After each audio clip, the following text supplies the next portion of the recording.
My name is Brendan Grimes. I'm a resident here in Skerries and I'm a member of the Skerries Historical Society. During my summer holidays from school in 1961, 62 and 63, I worked in Red Island holiday camp as a photographer for Barry Mason, but more of that later.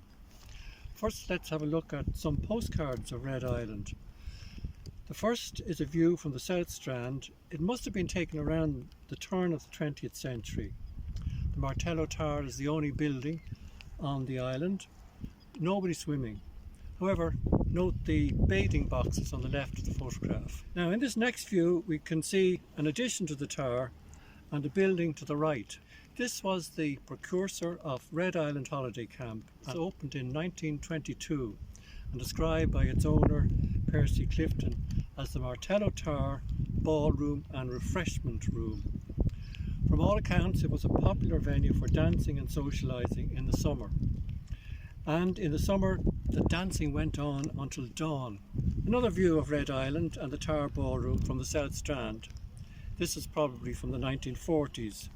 The Strand is unusually crowded for what looks like a sandcastle building competition. And this next view shows a brand new Red Island holiday camp. It was built in the late 1940s for Eamon Quinn, father of the well-known supermarket owner Fingal Quinn. I remember him, that is Eamon Quinn, insisting that it was not a holiday camp but a holiday hotel. Now the next photograph shows one of the John Hine photographs. Mr. Quinn invited John Hine to Red Island to take a set of postcards. And the next photograph we see two of the models that he brought along, posing on the beach. And a carefully considered pose, no doubt. And the next photograph we have the models posing with a dog in front of the main entrance. And then the next postcard we see one of the models with the dog on the south-facing lawn.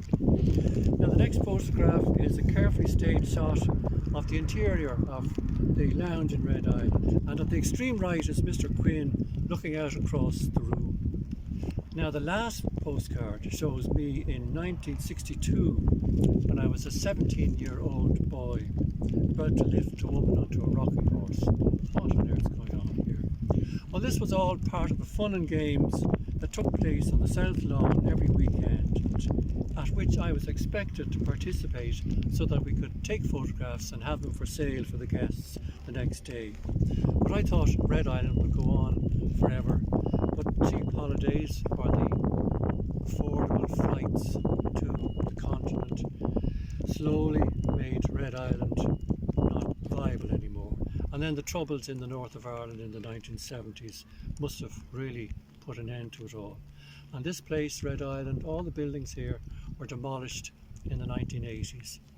We went on holidays, my wife and I, to Malta about 5 years ago, and we stayed in a big hotel which was obviously popular with English visitors. And there they were, the same people from the north of England, the same accents, they looked the same, they sounded the same, and they seemed to relish all the same kind of entertainment that they were getting here 50 years ago, 60 years ago in Red Island. The only thing was, I looked at them with some nostalgia. I didn't see any rocking horses there though, otherwise maybe, who knows, I might have been tempted.